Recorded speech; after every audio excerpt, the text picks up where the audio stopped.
ഹേ hi every one. അങ്ങനെ നമ്മുടെ Edinburgh കാഴ്ച രണ്ടാമത്തെ ദിവസത്തിലേക്ക് ഏവർക്കും സ്വാഗതം. അപ്പം നമ്മുടെ ഇന്നത്തെ വീഡിയോയിൽ നമ്മൾ കവർ ചെയ്യാൻ പോകുന്നത് ഒന്ന് സിറ്റി ടൂറാണ്, സിറ്റി ബസ് ടൂറാണ്. സിറ്റി ബസ് ടൂർ എന്ന് പറയുമ്പോൾ ഈ സിറ്റി മൊത്തം നമ്മളെ ബസ്സിൽ കൊണ്ട് കാണിക്കും. സ്കോട്ട്ലൻഡ് തന്നെ വളരെ ഫേമസ് ആയിട്ടുള്ള എഡിൻബർഗ് ക്യാസിലിൻ്റെ ഒരു വീഡിയോ ആണ്. ഈ രണ്ട് വീഡിയോ ആണ് നമ്മളിന്ന് പ്ലാൻ ചെയ്യുന്നത്. So welcome to the channel.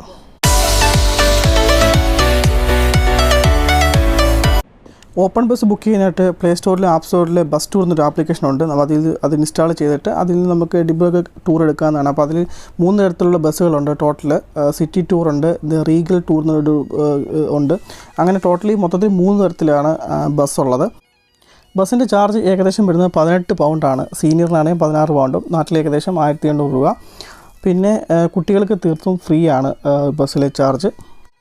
ഞാൻ വീഡിയോ എടുക്കുന്നത് കണ്ടപ്പോൾ പുള്ളി എന്നോട് പറഞ്ഞു 5 പൗണ്ട് തരുവാണെങ്കിൽ പുള്ളിയോട് നിന്ന് ഫോട്ടോ എടുക്കാൻ സമ്മതിക്കാമെന്ന് പറഞ്ഞു എന്നോട്. ഇങ്ങനെ ഈ പുള്ളി കോയിൻസിന് പുറമെ കാർഡ് പേയ്മെൻറ്റും അക്സെപ്റ്റ് ചെയ്യുന്നതാണ്. എന്തായാലും അടിപൊളി, രസമുണ്ട്. അങ്ങനെ നമ്മുടെ വണ്ടി കണ്ടുപിടിച്ചിരിക്കുകയാണ്. അപ്പോൾ ഇവിടെ നിന്നാണ് വണ്ടി സ്റ്റാർട്ട് ചെയ്യുന്നത്. ഇവിടെ ഞാൻ നേരത്തെ പറഞ്ഞു നമ്മളൊരു ടിക്കറ്റ് ബുക്ക് ചെയ്തായിരുന്നു ഓൺലൈനായിട്ട്. അപ്പോൾ അത് നമ്മുടെ വന്ന് ചെക്കറുണ്ട് പുറത്ത്. അപ്പോൾ പുള്ളികളെ കൊണ്ട് കാണിച്ച് ചെയ്യുമ്പോൾ നമുക്കൊരു സ്ലിപ്പ് തരും. അത് ഡ്രൈവറെ കാണിച്ച് ചെയ്യുമ്പോൾ നമുക്കകത്ത് കയറാം. നമ്മൾ ഏറ്റവും മുകളിലോട്ടാണ് പോകുന്നത്. റൂഫ് ടോപ്പിൻ്റെ അവിടെയാണ് ഇരിക്കുന്നത്. ഓപ്പൺ റൂഫിലാണ് നമ്മൾ ഇരിക്കുന്നത്. സോ നമുക്ക് എക്സ്പ്ലോർ ചെയ്യാം എഡിൻബർഗ് സിറ്റി കാഴ്ചകൾ എന്തൊക്കെയാണെന്നുള്ളത്. ഹോപ്പ് ഓൺ ഹോപ്പ് ഓഫ് എന്ന് പറയുന്ന ബസ്സിലാണ് നമ്മൾ കയറിയിരിക്കുന്നത്. Red colour ബസ്സാണിത്. ഇതുപോലെ തന്നെ റെഡും ഉണ്ട്, ഗ്രീനും ഉണ്ട്, അങ്ങനെ പലതരത്തിലുള്ള ബസ്സുകളൊക്കെ ഉണ്ട്.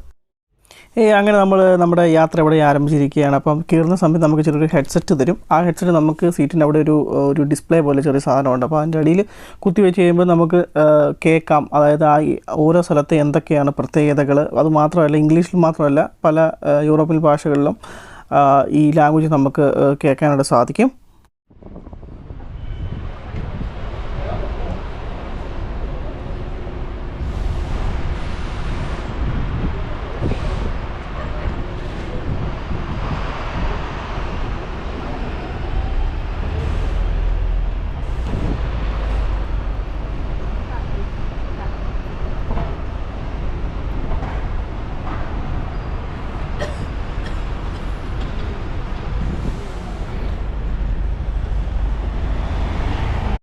ഇതാണ് ഞാൻ നേരത്തെ പറഞ്ഞ ഡിസ്പ്ലേ. ഇതിലാണ് നമുക്ക് തരുന്ന ഹെഡ്സെറ്റ് കുത്തുന്നത്.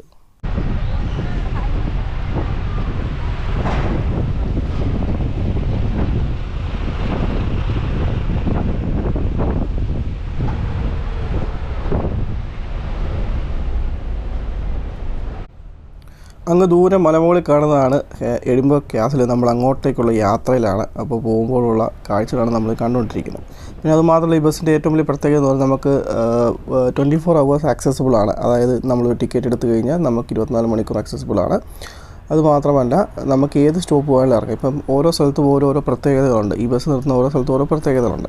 അപ്പം അതായത് അതിൻ്റെ അവിടെ തന്നെ ഓരോ അട്രാക്ഷൻസ് ഉണ്ട്. അപ്പോൾ അവിടെ നമുക്ക് വേണമെങ്കിൽ ഇറങ്ങാം. എന്നിട്ട് അടുത്ത ബസ് ഇതുപോലെ തന്നെ ഇതിൻ്റെ പുറകിൽ കൂടെ വേറെ ബസ് വരും. അപ്പോൾ ആ ബസ്സിൽ നമ്മുടെ കാഴ്ചകൾ കണ്ടതിന് ശേഷം അടുത്ത ബസ്സിൽ നമുക്ക് കയറാം. അങ്ങനെ 24 hours ആക്സസിബിൾ ആണ് ഈ ബസ്സിൻ്റെ ഏറ്റവും വലിയ ഗുണം. അപ്പോൾ നമുക്കപ്പം അതുകൊണ്ട് വേറെ ടിക്കറ്റ് ഒന്നും എക്സ്ട്രാ എടുക്കേണ്ട കാര്യമില്ല. ഈ ഒരൊറ്റ ബസ്സിൽ 1 day ടിക്കറ്റ് എടുത്തു കഴിഞ്ഞാൽ ഇതുപോലത്തെ പല ബസ്സുകൾ വരും. ഇതിൻ്റെ പുറകെ ഓരോ 5 minutes 10 minutes 15 minutes ഇടപെട്ട് ഇങ്ങനെ ഓരോരോ ബസ്സുകൾ വരും. അപ്പോൾ നമുക്ക് ഓരോ ബസ്സിലും കയറാം. അവിടുത്തെ ഓരോ അട്രാക്ഷൻസ് കണ്ടതിന് ശേഷം നമുക്ക് ഓരോ ബസ്സിലും കയറാം. അത് മാത്രമല്ല, പക്ഷേ അവിടെ ഇറങ്ങുന്ന സ്ഥലത്ത് നമ്മളിപ്പോൾ ഒരു സ്ഥലത്ത് ഇറങ്ങിക്കഴിഞ്ഞ് കഴിഞ്ഞാൽ അവിടെ എക്സ്ട്രാ നമ്മൾ വേറെ പേ ചെയ്യണം. അതായത് ഓരോ അട്രാക്ഷനും ഓരോ പൈസയാണ്. നമ്മൾ ഇറങ്ങുന്ന സ്ഥലത്ത് ഉള്ള എന്തെങ്കിലും അട്രാക്ഷൻസ് ഉണ്ടെങ്കിൽ അവിടെ നമ്മൾ എൻട്രി ചെയ്യണമെങ്കിൽ, അകത്തോട്ട് എൻട്രി ചെയ്യണമെങ്കിൽ അതിന് ഓരോന്നിനും ഓരോ പൈസയാണ്. അപ്പോൾ അത് നമ്മൾ അവരുടെ വെബ്സൈറ്റിൽ പോയി ബുക്ക് ചെയ്യുകയോ അല്ലെങ്കിൽ അവിടെ നേരിട്ട് ചെന്ന് ബുക്ക് ചെയ്യുകയോ നമുക്ക് ചെയ്യാവുന്നതാണ്.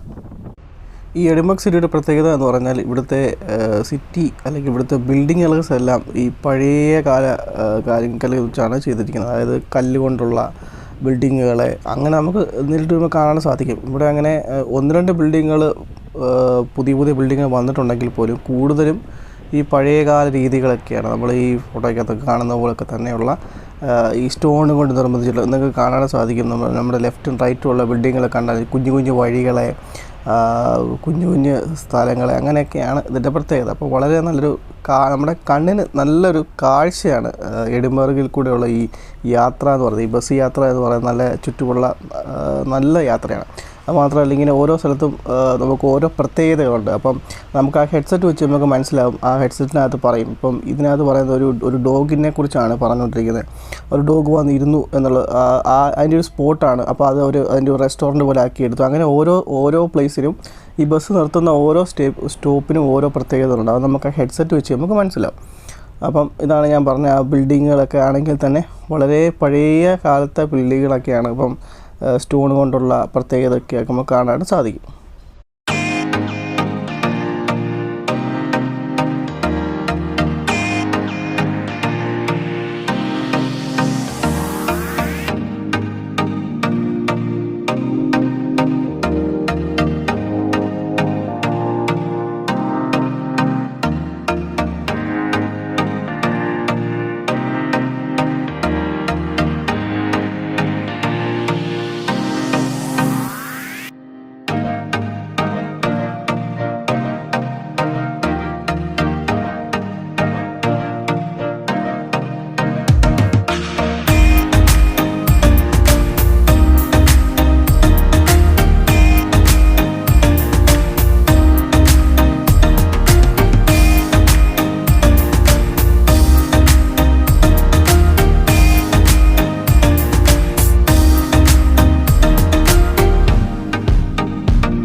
ഈ കാണുന്ന ഒരു സയൻസ് എക്സിബിഷൻ സെൻ്ററാണ്. നമുക്ക് വേണമെങ്കിൽ ഇവിടെ ഇറങ്ങാം. പക്ഷേ ഞാൻ നേരത്തെ പറഞ്ഞ പോലെ തന്നെ ഓരോ സ്ഥലത്തും ഓരോ പൈസയാണ്. അപ്പോൾ ഇവിടെ കാണിക്കുന്ന പെർ ഹെഡ് 20 പൗണ്ട് 15 പൗണ്ട് റേഞ്ചിലാണ് കാണിക്കുന്നത്.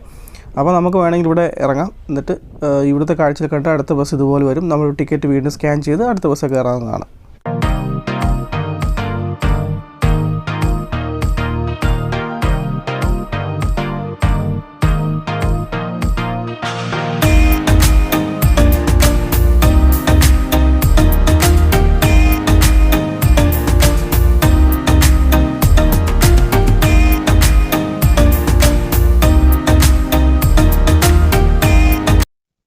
ഹലോ അറിയാം, നമ്മുടെ എഡിൻബർഗ് സീരീസിലെ രണ്ടാമത്തെ സ്പോട്ടായ മോണുമെൻറ്റ് ഹില്ലിലാണ് നമ്മളിപ്പോൾ നടക്കുന്നത്.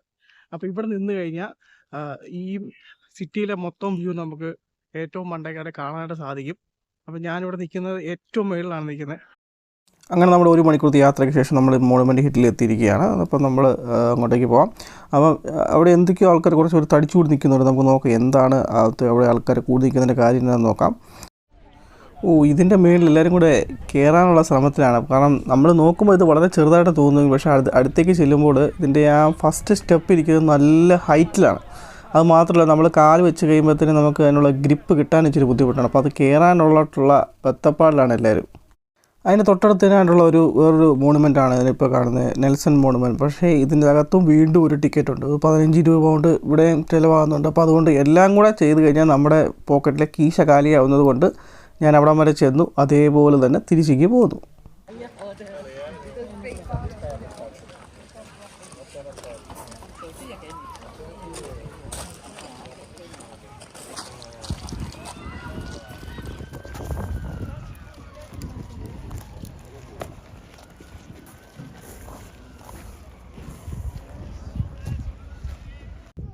സോ ഫൈനലി അങ്ങനെ നമ്മൾ എഡിൻബർഗ് കാസിലേക്ക് അടുക്കുകയാണ്. നമ്മൾ കാലത്ത് നമ്മൾ എഡിൻബർഗ് കാസിലേക്ക് അടുക്കുകയാണ്. ആ മലമുകളിൽ കാണുന്നതാണ് എഡിൻബർഗ് കാസിൽ. നമുക്ക് കാണാൻ സാധിക്കും എന്ത് പൊക്കത്തിലാണ് അതിരിക്കുന്നത് നമുക്ക് കാണാൻ സാധിക്കും. അപ്പോൾ അതിലെ മേലത്തെ വ്യൂകൾ അത്രയും മനോഹരമാണെന്ന് നമ്മൾ പ്രതീക്ഷിക്കുന്നു.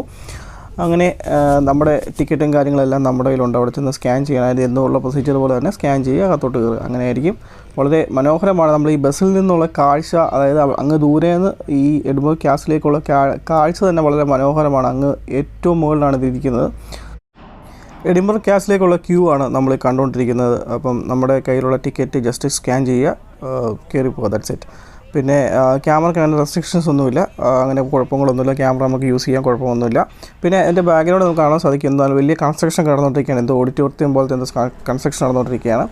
അപ്പം ഇതിനകത്തേക്കുള്ള കാഴ്ച എന്ന് പറയുന്നത് ഒരു ചെറിയൊരു പുഴ പോലൊരു സംഭവമുണ്ട്. അതിൻ്റെ മേലൊരു ബ്രിഡ്ജുണ്ട്. അങ്ങനെയാണ് നമ്മൾ അകത്തോട്ട് കയറുന്നത്. നമുക്കറിയാം, നമ്മൾ ഈ ടി വിക്കകത്ത് കണ്ടിട്ടുള്ള പഴയ സിനിമകളിലൊക്കെ നമ്മൾ കണ്ടിട്ടുണ്ട് ഇത് കൊട്ടാരത്തിൻ്റെ പ്രത്യേകതകളൊക്കെ, അതുപോലൊക്കെ തന്നെയാണ്. അപ്പം കയറുമ്പോൾ കാണും. ഇപ്പോൾ ഇതിനെപ്പറ്റിയൊക്കെ ഇൻട്രസ്റ്റ് ഉള്ള ആൾക്കാർക്ക് ഇത് ഒരു പുതുമയാണ്, ഒരു പുതിയ അനുഭവമാണ് ഇതൊക്കെ നമ്മൾ നേരിട്ട് കാണുമ്പോൾ. ഇപ്പം പഴയകാല രീതികളെ, പിന്നെ അത് ഒരു പ്രിസണൊക്കെ ഉണ്ട്. അപ്പം തെറ്റ് ചെയ്യുന്നവരെ അവിടെ കൊണ്ടുപോയി അവർ പണിഷ് ചെയ്യുന്ന കാര്യങ്ങളും അങ്ങനത്തെ പഴയകാല രാജാക്കന്മാരുടെ രീതിയൊക്കെയാണ് അതിൻ്റെ അകത്തൊക്കെ ഉള്ളത്. അപ്പോൾ അതിൻ്റെ ഓരോരോ സംഭവങ്ങളൊക്കെ അകത്തുണ്ട്, നമുക്ക് അകത്തോട്ട് കയറുമ്പോൾ കാണാൻ സാധിക്കും. പിന്നെ പോകുന്ന വഴിക്ക് തന്നെ ചെറിയ ഷോപ്പുകളൊക്കെ ഉണ്ട്. അപ്പോൾ നമുക്ക് എന്തെങ്കിലും പർച്ചേസൊക്കെ ചെയ്യണമെങ്കിൽ അവിടെ നിന്ന് ചെയ്യാം, അങ്ങനെയൊക്കെ ചെയ്യാൻ സാധിക്കും. അപ്പം കാണാൻ മൊത്തം കല്ലുകൊണ്ടുള്ള പരിപാടികൾ കണ്ടില്ലേ, സ്റ്റോൺ വെച്ചിട്ടുള്ള പഴയകാല സെറ്റപ്പും പരിപാടിയൊക്കെയാണ്. അപ്പം ഇതിനെപ്പറ്റി ഇൻട്രസ്റ്റ് ഉള്ളവർക്ക് ഇതൊക്കെ നല്ലൊരു പുതുമയായിരിക്കും. അല്ലാത്തവർക്ക് ഇത് ജസ്റ്റ് ഒരു വിസിറ്റ്, ദാറ്റ്സ് ഇറ്റ്. അല്ലെങ്കിൽ അതിനകത്തൊന്നും ഇല്ലെങ്കിൽ ഒന്നുമില്ല എന്ന് നമുക്ക് പറയാൻ സാധിക്കും, എന്നേ നമുക്ക് പറയാൻ പറ്റുള്ളൂ. അങ്ങനെ നമ്മൾ അകത്തേക്ക് പ്രവേശിക്കുകയാണ്. അപ്പം പോകുന്ന വഴിക്ക് വലിയൊരു കയറ്റമുണ്ട്. ആ കയറ്റം കയറിയാണ് അകത്തോട്ട് കയറുന്നത്. നിലത്തൊക്കെ ആണെങ്കിലും മൊത്തം കല്ലുകൊണ്ടുള്ള പരിപാടികൾ. പിന്നെ ഓരോ സ്ഥലത്തും ഓരോ പ്രത്യേകത, അതായത് ഇത് ഏത് വർഷമാണ് നടന്നിട്ടുള്ള കാര്യങ്ങൾ, അങ്ങനെ ഓരോന്നുമൊക്കെ ഇങ്ങനെ കല്ലിൽ ഇങ്ങനെ കൊത്തി വെച്ചിട്ടുണ്ട്. അപ്പോൾ കാണാൻ ഏത് വർഷത്തിൻ്റെ പ്രത്യേകത, ഗേറ്റ് എന്നാണ് ഒന്നായതൊക്കെ നമുക്ക് കാണുവാൻ സാധിക്കും.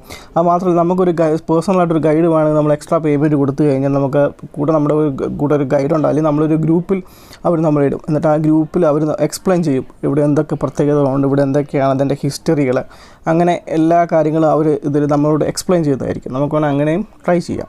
അതല്ല നമുക്ക് സിംഗിളായിട്ടാണ് പോകണമെങ്കിൽ നമുക്കല്ലാണ്ട് തന്നെ നമുക്ക് തന്നെ ഒറ്റയ്ക്ക് പോയി എക്സ്പ്ലോർ ചെയ്യാം. അവിടെ ഇവിടെയൊക്കെ എന്തൊക്കെ കാഴ്ചകളാണെന്ന് വേണേൽ അങ്ങനെ ചെയ്യാം. ഞാൻ ഒറ്റയ്ക്കാണ് പോയത്. അപ്പം നമുക്ക് അകത്ത് കയറി എന്തൊക്കെ കാഴ്ചകൾ നമുക്ക് ഓരോന്നോരോന്നായിട്ട് കാണാം.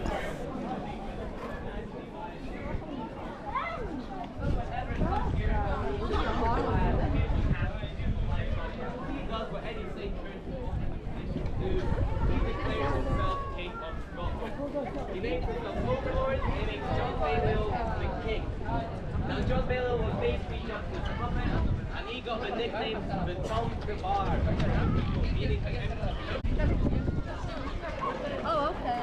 ആ കാണുന്നൊരു പീരങ്കിയാണെന്ന് തോന്നുന്നു. നമുക്കൊന്ന് അങ്ങോട്ട് പോയി നോക്കാം എന്താ സംഭവം. അതെ, അതൊരു പീരങ്കിയാണ്. പണ്ട് കാലങ്ങളിൽ യുദ്ധത്തിനൊക്കെ ഉപയോഗിച്ചുകൊണ്ടിരുന്നൊരു സാധനമാണ്. കൊള്ളാം. നമ്മൾ ഈ ഇംഗ്ലീഷ് സീരീസിലൊക്കെ കാണുമ്പം നമ്മൾ കാണത്തില്ലേ, അപ്പോൾ അതുപോലത്തെ ഒരു സാധനമാണ് ഇത്. ഇപ്പം ഇവിടുന്ന് മേളിൽ താഴോട്ട് ഫയർ ചെയ്യാൻ വേണ്ടി ഉപയോഗിക്കുന്നതാണ്. അപ്പം ഇതിൻ്റെ മേളത്തെ കാഴ്ചകൾ വളരെ അടിപൊളിയാണ്. എഡിൻബർഗ് സിറ്റി മൊത്തം നമുക്ക് മേളിൽ നിന്ന് താഴോട്ട് നോക്കുമ്പോൾ കാണാൻ സാധിക്കും. വളരെ നല്ലൊരു പ്രത്യേകത, നല്ല രസമുണ്ട് കാണാനായിട്ട്. അപ്പം പീരങ്കിയൊക്കെ കാണാൻ നല്ല രസമുണ്ട്. ഇതൊരു ലേ ഔട്ടാണ് ഈ കാണുന്നത്. അതിൽ ടോട്ടലി ക്യാസിലിൻ്റെ ഒരു ലേ ഔട്ടാണ്. എവിടെയൊക്കെ എന്തൊക്കെയാണെന്നുള്ളൊരു സംഭവമാണ് ഈ കാണുന്നത്. പിന്നെ നമുക്കിനി അടുത്ത സ്ഥലത്തോട്ട് പോകാം. പക്ഷേ ഇത് നല്ല രസമുണ്ട് കേട്ടോ കാണാൻ. നമ്മൾ ഞാൻ ഈ സീരീസിലൊക്കെ കാണുന്ന കാര്യങ്ങളൊക്കെ നേരിട്ട് നമ്മൾ കാണുമ്പോൾ ഒരു നല്ല രസം, വെളിയിലോട്ടും നല്ല രസമുണ്ട് കാണാൻ. അങ്ങനെ ഇത് അതിൻ്റെ എന്നാണ് ടൗൺ കൺസ്ട്രക്ട് ചെയ്യുന്നുള്ളൊരു സംഭവമാണ് കാണിച്ചിരിക്കുന്നത്. ഇനി നമുക്ക് പയ്യെ മേളിലോട്ടൊന്ന് പോകാം. അപ്പോൾ ഏറ്റവും മേളത്തെ ചെറിയൊരു വ്യൂ ഉണ്ട്. നമുക്ക് അങ്ങോട്ടൊന്ന് കയറി നോക്കാം എങ്ങനെയുണ്ടെന്ന് നോക്കാം.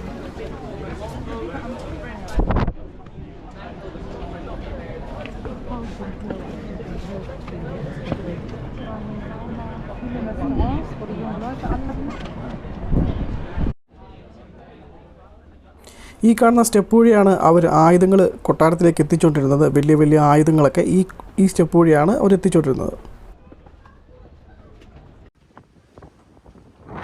1256 മുതൽ 1356 വരെ കൊട്ടാരത്തിന് വേണ്ടി ഉള്ള ഒരു ഫൈറ്റ് ഉണ്ടായിരുന്നു. അപ്പോൾ ആ ഫൈറ്റിൻ്റെ ഒരു എക്സിബിഷനാണ് നമ്മളിപ്പോൾ കാണാൻ പോകുന്നത്.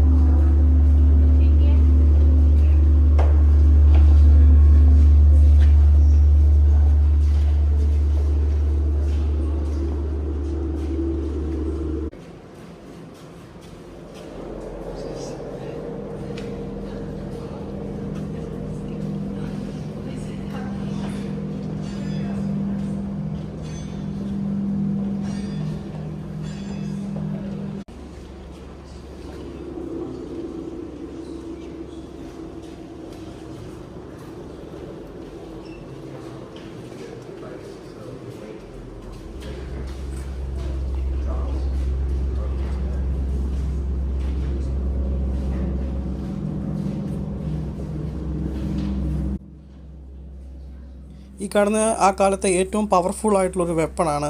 നമ്മൾ ഈ സിനിമയിലൊക്കെ കാണുന്ന പോലെ തന്നെ ഈ ഒരു മേളിൽ നിന്നൊരു സാധനം ഉരുട്ടി വിടുന്ന നമ്മൾ കണ്ടിട്ടുണ്ടല്ലോ. ഈ വലിയ കല്ല് പോലത്തെ ഒരു സാധനം എന്ന് പറഞ്ഞ പോലത്തെ ഒരു സ്റ്റോണാണ് അത് ആക്ച്വലി. അങ്ങനത്തെ ഒരു സാധനമാണ്. അപ്പോൾ അതാണ് ആ കാലത്തെ ഏറ്റവും പവർഫുൾ ആയിട്ടുള്ളൊരു വെപ്പണായിട്ട് അവർ യൂസ് ചെയ്തുകൊണ്ടിരുന്നത്. അപ്പോൾ ആ കല്ലിൻ്റെ വെയിറ്റ് എന്ന് പറയുന്നത് 14.5 കിലോഗ്രാം ഭാരമാണെന്നാണ് പറയുന്നത്. അത് ഉണ്ടാക്കുന്ന ഒരു രീതി കാണിക്കുവാണത്. ഇത്രയും കട്ടിയുള്ള കല്ലൊക്കെ ഒരാൾ ദേഹത്ത് വീണാൽ എപ്പോൾ ആൾക്കാർ നല്ല ഫോഴ്സിലായിരിക്കും വീഴുന്നത്. അത്രയും ദൂരെ നിന്ന് എടുത്തെറിയുമല്ലേ. അപ്പം എപ്പോൾ ആൾ തട്ടിപ്പോയെന്ന് വിചാരിച്ചാൽ മതി.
This was finalised by the Renaissance King of Scotland, James IV.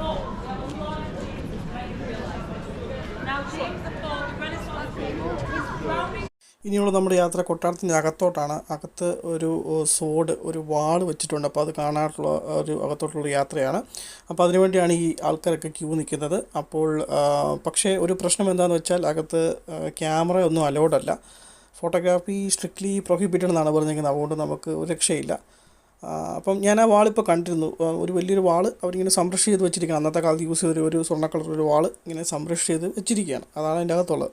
അതിനുശേഷം അവിടുന്ന് പുറത്തിറങ്ങാതെ തന്നെ അതിൻ്റെ സൈഡിലായിട്ട് വേറൊരു റൂമുണ്ട്. അപ്പോൾ അവിടെ ഈ ഇപ്പം വെച്ചിരിക്കുന്നതെന്ന് വെച്ച് കഴിഞ്ഞാൽ അന്നത്തെ സോൾജേഴ്സൊക്കെ ഉപയോഗിച്ചുകൊണ്ടിരുന്ന ഈ ഡ്രസ്സും കാര്യങ്ങളൊക്കെ, അവരുടെ ഷീൽഡും അവരുടെ വെപ്പൺസും അവരുടെ വാളും അങ്ങനെയൊക്കെയുള്ള സംഭവമാണ്. അന്നത്തെ സോൾജറിൻ്റെ ഒരു യൂണിഫോമാണ് ഈ കാണുന്നത്. തലയിൽ ഹെൽമെറ്റും ബോഡി ഷീൽഡിങ്ങും അങ്ങനത്തെ സംഭവങ്ങളൊക്കെയാണ് ഇവിടെ പ്രദർശിപ്പിച്ച് വെച്ചിരിക്കുന്നത്.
അങ്ങനെ കൊട്ടാരത്തിലെ കാഴ്ചകളൊക്കെ കണ്ടതിന് ശേഷം ഞാൻ അവിടെ നിന്ന് ഇറങ്ങി. ഇനിയിപ്പോൾ നേരെ എയർപോർട്ടിലേക്ക് പോവുകയാണ്. അപ്പോൾ ഞാൻ എടുത്തത് ട്രാമിലാണ് ഞാൻ തിരിച്ച് എയർപോർട്ടിലേക്ക് പോകുന്നത്. ഡയറക്റ്റ് എയർപോർട്ടിൽ ചെന്നിറങ്ങാം. അപ്പം എൻ്റെ ഫ്ലൈറ്റ് വരുന്നത് പിറ്റേ ദിവസം, അതായത് വെളുപ്പിനെയാണ് എൻ്റെ ഫ്ലൈറ്റ്. പക്ഷേ ഞാൻ നേരത്തെ ഇരിക്കാമെന്ന് വെച്ചു. അവിടെ പോയി ചെക്ക് ഇൻ ചെയ്തിരിക്കാൻ തന്നെ വെച്ചിട്ടാണ് ഞാൻ നേരത്തെ പോകുന്നത്. സോ ഇതൊക്കെയാണ് നമ്മുടെ എഡിൻബർഗ് സീരീസിലെ കാഴ്ചകളും വിശേഷങ്ങളും. പക്ഷേ ഞാൻ പറയുന്നത് എൻ്റെ ഒരു രീതി വെച്ചാണ് 2 ദിവസം കൊണ്ട് ശരിക്കും അതായത് 2 ദിവസം കൊണ്ട് നമുക്ക് കണ്ട് തീർത്ത് വരാനായിട്ടുള്ള സെറ്റപ്പിനേക്കാൾ കൂടുതലുണ്ട്. ഇപ്പം എനിക്ക് തീരെ ടൈമില്ലാത്തതുകൊണ്ടാണ് ഞാൻ 2 ദിവസം കൊണ്ട് തീർത്തത്. അതല്ല, നിങ്ങൾക്ക് ഒരാഴ്ച ടൈം നിങ്ങൾക്കുണ്ട്, നിങ്ങൾക്ക് സ്പെൻഡ് ചെയ്യാം, ഫാമിലിയായിട്ടൊക്കെ സ്പെൻഡ് ചെയ്യാൻ ആഗ്രഹം ഉണ്ടെങ്കിൽ തീർത്തും നല്ലൊരു സ്പോട്ട് തന്നെയാണ് എഡിൻബർഗ്. നിങ്ങൾക്ക് എക്സ്പ്ലോർ ചെയ്യും. ഇവിടെ നിങ്ങൾക്ക് ഗ്ലാസ്ഗോയിൽ പോകാം. എന്നിട്ട് അവിടെ പോയി നമുക്ക് സ്റ്റേ ചെയ്യാം. അങ്ങനെ കുറേ സംഭവങ്ങളൊക്കെ ഉണ്ട്. മൊത്തത്തിൽ എഡിൻബർഗ് സ്കോട്ട്ലൻഡ് എക്സ്പ്ലോർ ചെയ്യാൻ തന്നെ ഇഷ്ടംപോലെ സംഗതികളുണ്ട്. ഇപ്പം ഞാൻ കവർ ചെയ്തത് 2 സ്പോട്ടാണ്. അത് കൂടെ എനിക്ക് സമയമില്ലാത്തതുകൊണ്ടാണ് ഞാൻ 2 സ്പോട്ട് മാത്രം കവർ ചെയ്തത്. അതല്ല, നിങ്ങൾക്ക് ടൈം ഉണ്ടെങ്കിൽ നിങ്ങൾക്ക് 2 അതിൽ കൂടുതൽ സ്ഥലങ്ങളുണ്ട് ഇവിടെ നമുക്ക് കാണാനും. ഇഷ്ടംപോലെ സ്ഥലങ്ങളുണ്ട്. സോ ഇതൊക്കെയാണ് നമ്മുടെ ഇന്നത്തെ വീഡിയോ. സോ എന്നും നമ്മൾ പറയുന്ന പോലെ നമ്മുടെ വീഡിയോ ഒക്കെ തുടർച്ചയായി കാണുക, സബ്സ്ക്രൈബ് ചെയ്യുക, ലൈക്ക് ചെയ്യുക. നിങ്ങളുടെ ഓരോ കമൻസും ലൈക്കും കമൻസും നമ്മുടെ വീഡിയോ ഒന്നുകൂടെ പുഷ് ചെയ്ത് മുന്നോട്ട് കൊണ്ടുവരുന്നതായിരിക്കും. അപ്പം അടുത്ത ആഴ്ച ഞാൻ വരുന്നതായിരിക്കും. ഇതിൽ നല്ലൊരു കണ്ടൻറ്റുമായി ഞാൻ വരുന്നതായിരിക്കും. എല്ലാ വെള്ളിയാഴ്ചകളിലുമാണ് നമ്മൾ വീഡിയോ അപ്ലോഡ് ചെയ്യുന്നത്. അപ്പം എല്ലാവരും വേണ്ടി കാത്തിരിക്കുക. ഇതൊക്കെയാണ് നമ്മുടെ വിശേഷങ്ങൾ. This is Anoop signing off from KL Surappa Sanchari and goodbye. See you on next week.